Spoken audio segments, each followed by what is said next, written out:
आप देख रहे हैं बाजार आज और कल। मैं हूं स्वाति रायना। इस शो में हम आपको बताएंगे बाजार में आज का पूरा एक्शन, साथ ही कल स्ट्रैटेजी और शेयरों में कमाई के कहां पर आपके लिए बन सकते हैं मौके।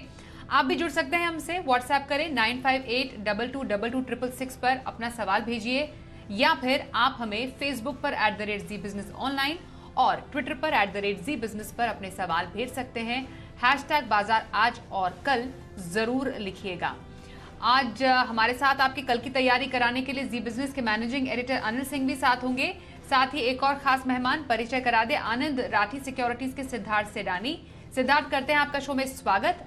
और बिजनेस रिसर्च टीम से मेरे सहयोगी अरमान नाहर जो बताएंगे कल के लिए बाजार के अहम ट्रिगर्स कौन से हो सकते हैं।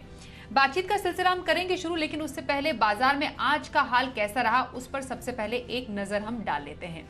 तो आज हमने खास तौर पर देखा बाजार में कारोबारी हफ्ते के तीसरे दिन भी मुनाफा वसूली का दौर जारी रहा। सेंसेक्स 152 अंक लुढ़क कर 52,541 के लेवल पर बंद हुआ, तो वहीं निफ्टी 40 अंक गिरकर 15,692 के स्तर पर बंद हुआ। बैंक निफ्टी 28 अंक की तेजी दिखा गया और यहां पर 33,339 के स्तर पर जाकर बंद हुआ। इसे समझते हैं लगातार तीसरे कारोबारी हफ्ते बाजार की इस चाल के क्या मायने हैं। आज रात होने वाली फेड की अहम बैठक के पहले भारतीय बाजार एकदम सीमित दायरे में सतर्कता के साथ, सावधानी के साथ ट्रेड करते हुए दिखे। रेंज भी छोटी, थोड़ा बहुत उतार चढ़ाव भी और सावधानी भी। शुरुआत एकदम सुस्ती के साथ हुई, फिर थोड़ा फिसल कर बढ़े भी, और फिर पूरे दिन भर यही लगा रहा, थोड़ा ऊपर थोड़ा नीचे, थोड़ा ऊपर थोड़ा नीचे। जैसे ही 15,700 के आसपास या इसके नीचे आता, खरीदारी आती थी, और जैसे आप 15,775 या इसके आसपास पहुंचने की कोशिश करते हैं, वहां पर प्रॉफिट बुकिंग। अंत में आखिरी 1 घंटे में डाउ फ्यूचर की मजबूती के बावजूद भारतीय बाजारों पर थोड़ा सा दबाव दिखा। दबाव इसलिए कि आज रात फेड की जो बैठक है उसमें किस तरह के फैसले होंगे, किस तरह की कमेंट्री होगी, क्या अमेरिकी बाजार इस बड़े दिन पर कुछ तेज़ गिरावट दिखा देंगे या बड़ी उछाल, इसका अंदाज़ा किसी को है नहीं। तो ट्रेडर्स ने अपनी पोजीशन थोड़ी सी कम करना ठीक समझा, और यही वजह कि बंद होते होते हम 15,700 के क्रूशियल लेवल के बेहद करीब 5-7 पॉइंट नीचे वहां पर जाकर बंद होते दिखे। हालांकि बैंक निफ्टी ने थोड़ा सा संभाल कर रखा मामला और हल्के हरे निशान के साथ 33,300 पर बंद हुए। वैसे ब्रॉडर मार्केट आप देखें तो तस्वीर उतनी बुरी थी नहीं। बढ़ने वाले शेयरों की संख्या काफ़ी बेहतर, कमज़ोर शेयरों से कहीं ज़्यादा थी, यानी कि ब्रॉडर मार्केट में खरीदारी का माहौल था। स्टॉक और सेक्टर स्पेसिफिक एक्शन ज़्यादा था, लेकिन कुल मिलाकर इस पूरे एक्शन में जहाँ एक और ग्लोबल मार्केट्स में बड़े मूव की उम्मीद, वहीं एफआईएस की बिकवाली का दबाव, और इन सब संकेतों के बीच में हल्के बाजारों ने आज सीमित दायरे में कारोबार करके आज का सेशन खत्म किया। और आइए अब आगे बढ़ने से पहले देख लेते हैं एफआईआईज और डीआईआईज की तरफ से क्या आज आंकड़े सामने आ रहे हैं। एफआईआईज यानी विदेशी संस्थागत निवेशकों ने कैश मार्केट में करीब 3,531 करोड़ रुपए की बिकवाली की है, तो वहीं डीआईआईज यानी घरेलू संस्थागत निवेशकों की तरफ से करीब 2,588 करोड़ रुपए की खरीदारी के आंकड़े आए हैं सामने।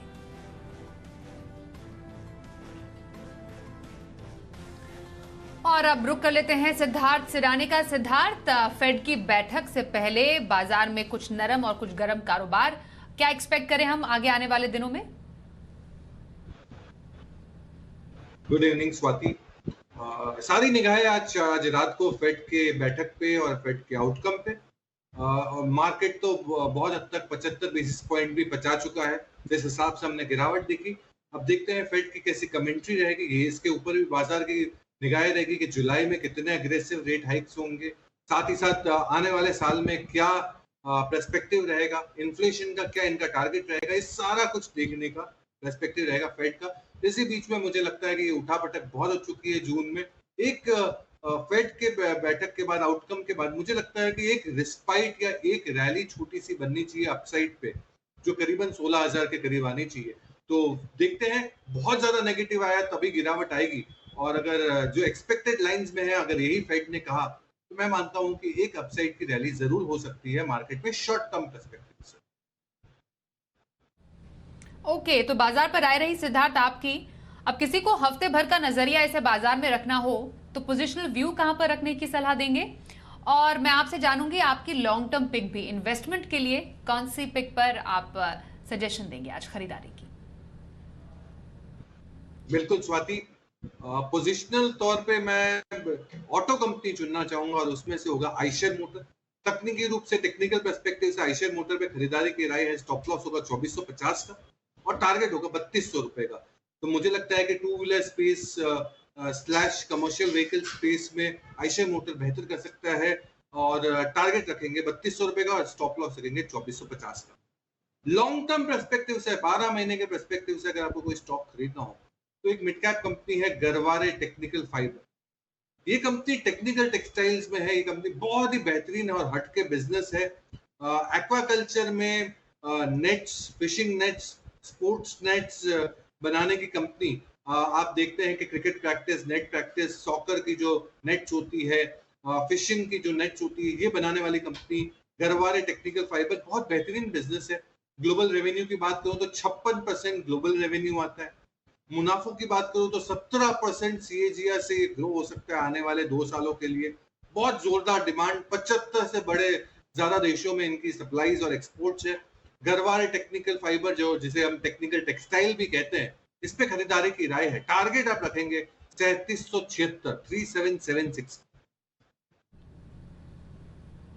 ओके, तो सिद्धार्थ की तरफ से 2 पिक्स अब तक पोजिशनल व्यू के तौर पर आइशर मोटर्स में खरीदारी की राय वो दे रहे हैं और साथ ही Garware technical long term strategy के लिए खरीदारी की पसंद सिद्धार्थ सिडानी की। आइए अब कुछ कॉलर्स के सवाल भी शामिल करते हैं शो में और पहला सवाल हमारे पास किनका आ रहा है? हल्दिया से गौतम शरण साहब का। ये सवाल जानना चाह रहे हैं IGL पर। इनके पास 200 शेयर है IGL के और जिस पर इनकी खरीद है 360 की। ये तो नुकसान में है फिलहाल अपने इस खरीद पर, लेकिन हमने देखा स्पेशली IGL 3% उछलकर वायदा का टॉप गेनर बना। क्या स्ट्रैटेजी रखेंगे?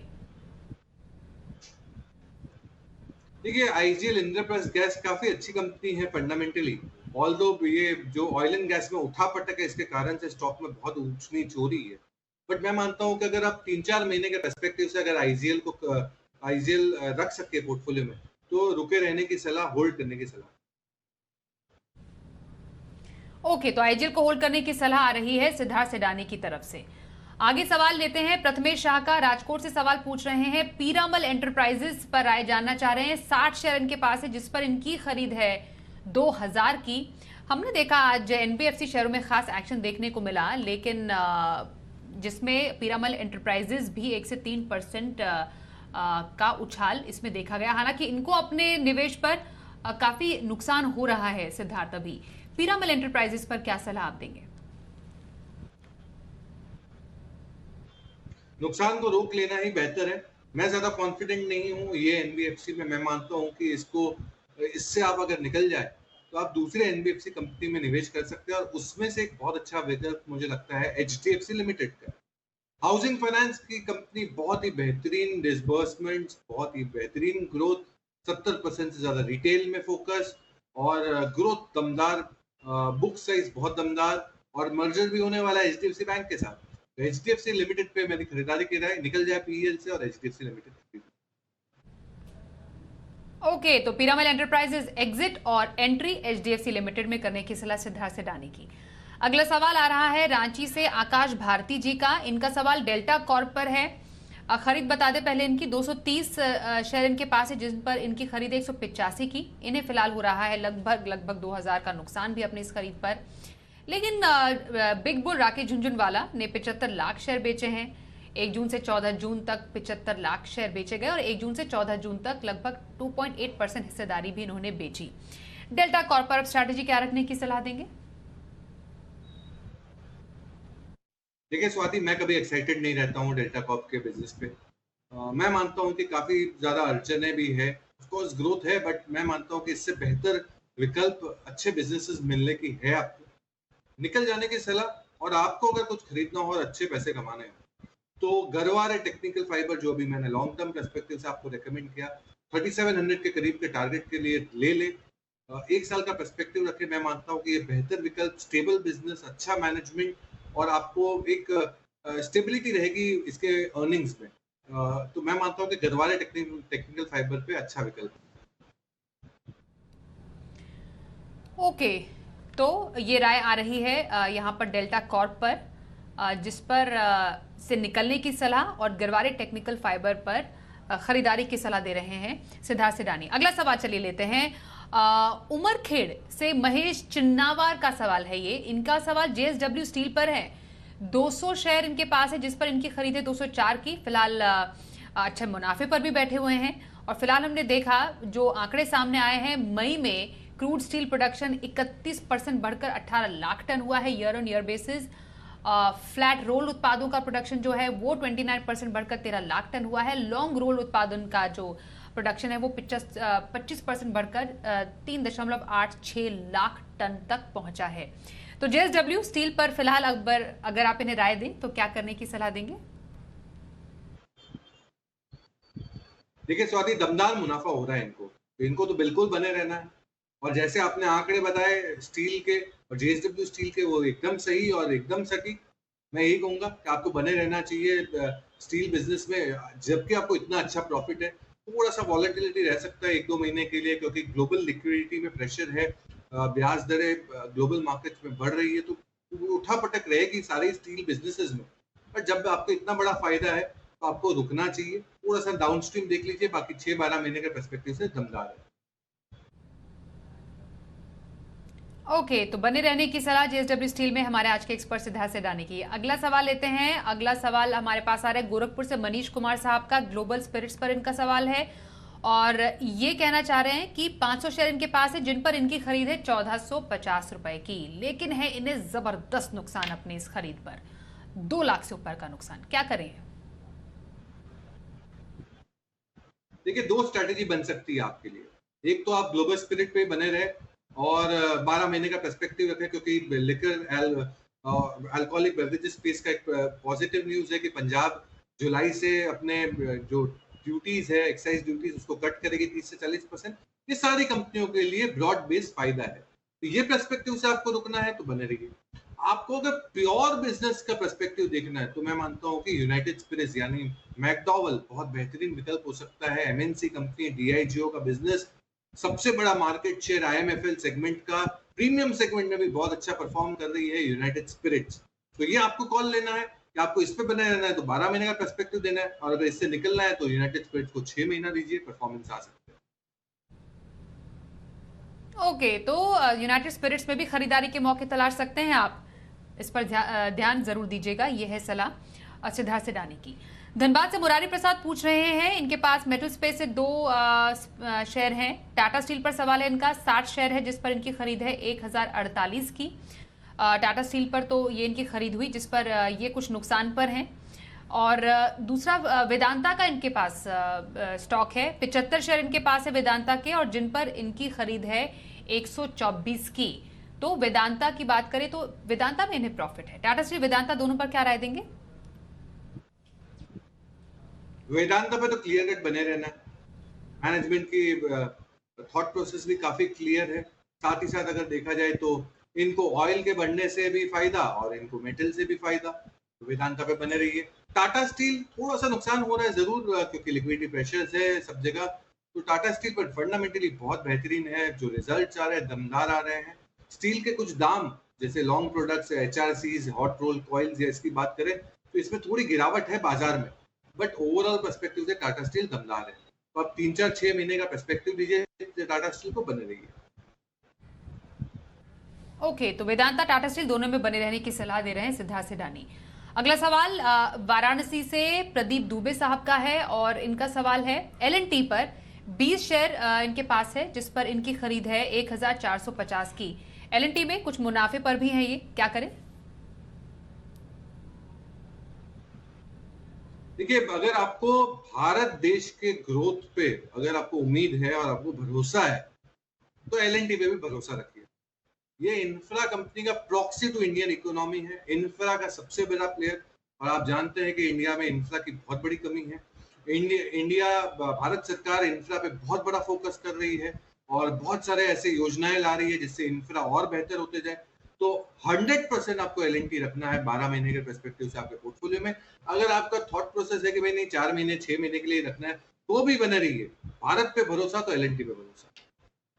और कल के बाजार के लिए कौन से हो सकते हैं ट्रिगर, समझते हैं हमारे सहयोगी अरमान नाहर से। अरमान, जरा बताइए कल के मेन इवेंट्स कौन से होने वाले हैं? अब देखिए, कल के अगर ट्रिगर्स की बात करेंगे तो ट्रिगर्स में जो हमारे एलन मस्क साहब हैं वो ट्विटर के एम्प्लॉय से पहली बार टाउन हॉल में मीटिंग करने वाले हैं।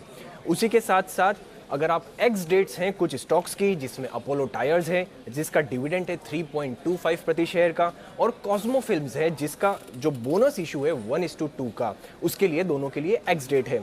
उसी के साथ साथ ग्लोबली अगर हम देखेंगे तो ग्लोबली यूएस में हाउसिंग का डेटा आएगा मई महीने का, और उसी के साथ साथ अगर चाइना की बात करेंगे तो चाइना में भी हाउसिंग प्राइजेस का जो मई मंथ का डेटा है वो भी आने वाला है। चलिए, तो कल के लिए ट्रिगर्स हमने समझे हमारे सहयोगी से। आइए अब जानते हैं कल के बाजार पर आपको स्ट्रैटेजी क्या रखनी है और बाजार के लिए अहम संकेत अनिल जी से। जहां तक कल के बाजारों का सवाल है, पूरी तरह से इसी बात पर डिपेंड करेंगे कि फेड चेयरमैन क्या करते हैं और क्या कहते हैं, और उसके बाद अमेरिकी बाजार और दुनिया भर के बाजारों का रिएक्शन उस पर क्या आता है, और साथ ही सुबह सुबह डाउ फ्यूचर्स का क्या हाल होता है। न सिर्फ ये बल्कि आपको सारी कमोडिटीज़ देखनी होगी, कच्चा तेल, दूसरी कमोडिटीज़, गोल्ड, सिल्वर, ये किस तरह से रिएक्शन देते हैं, और उनके दम पर भारतीय बाजार कल एक निर्णायक ट्रेडिंग सेशन दिखा सकते हैं। और कल वीकली एक्सपायरी भी है, तो देखिए नीचे की तरफ 15,550, 15,650 स्ट्रॉन्ग सपोर्ट है, और ऊपरी स्तर पर 15,800, 15,900 रुकावट का लेवल। इनके पार करने के बाद ही दिन के लिए एक बड़ा मूव आता दिखेगा। अगर आप पोजिशनली देख रहे हैं तो 15,500, 16,000 की रेंज है निफ्टी के लिहाज से। बैंक निफ्टी का जहां तक सवाल है, 33,000 के नीचे फिसलने पर 800,000 पॉइंट की जगह और खुल जाती है, और ऊपरी स्तरों पर एक बार 34,000 तक पहुंचने की ताकत हो सकती है अगर बहुत अच्छी पॉलिसी आ जाए, या कमेंट्री बहुत अच्छी रहे, या ओवरसोल्ड अमेरिकी बाजार उछल जाए तो। लेकिन असली ताकत 34,000 को पार करके टिकने पर ही बैंक निफ्टी में बनती हुई दिखेगी। तो बड़े लेवल से बड़ी रेंज है, क्योंकि दिन भी बड़ा है, एक्शन भी बड़ा हो सकता है। तो पूरी दुनिया की और हमारी नज़रें इसी बात पर है कि फेड चेयरमैन क्या करते हैं, क्या कहते हैं, और उसी के बाद शॉर्ट टर्म के लिए बाजार का डायरेक्शन आगे मिलेगा। बिल्कुल परफेक्ट लेवल पर आज बाजार बंद हुए, मेक और ब्रेक वाला। अगर रिकवरी दिखानी है तेज गिरावट के बाद, उछाल के लिए बिल्कुल परफेक्ट लेवल है। और अगर बड़ी मंदी में जैसा कि ग्लोबल मार्केट जाने की तैयारी कर रहे हैं वो होना है, तो भी कल ही का दिन होगा, और उसके ऊपर वीकली एक्सपायरी भी। तो एक्शन पे एक दिन रहेगा, तैयार हो जाइएगा। कल सुबह फिर आपसे होगी मुलाकात। और आइए जाने थे वायदा बाजार में ऑप्शन की स्ट्रैटेजी कल का ऑप्शन में।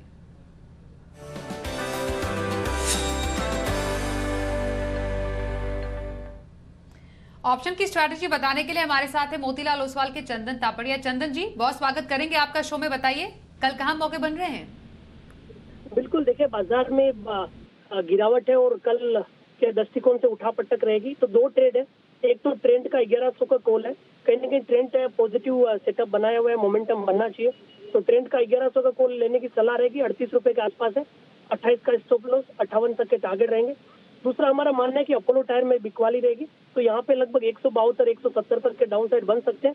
180 का पुट लें, 6 रुपए के आसपास चल रहे हैं, 3 रुपए का स्टॉप लॉस, और टारगेट डबल होते हुए 12 रुपए तक के लेवल यहाँ पे दिखा सकते हैं। तो ट्रेंड बाई साइड में, अपोलो टायर सेल साइड में दो ट्रेड यहाँ पे आज बाजार के दृष्टिकोण को देखते हुए कल के सेंटीमेंट को ट्रेड करने के लिए रहेंगे। बहुत धन्यवाद चंदन जी, कल के ऑप्शन स्ट्रेटजी आपने बताई। और कल के लिए इंट्राडे खरीदारी कहां करने की सलाह? सीधे चलते सिद्धार्थ के पास। बताइए कल की क्या पसंद है आपकी?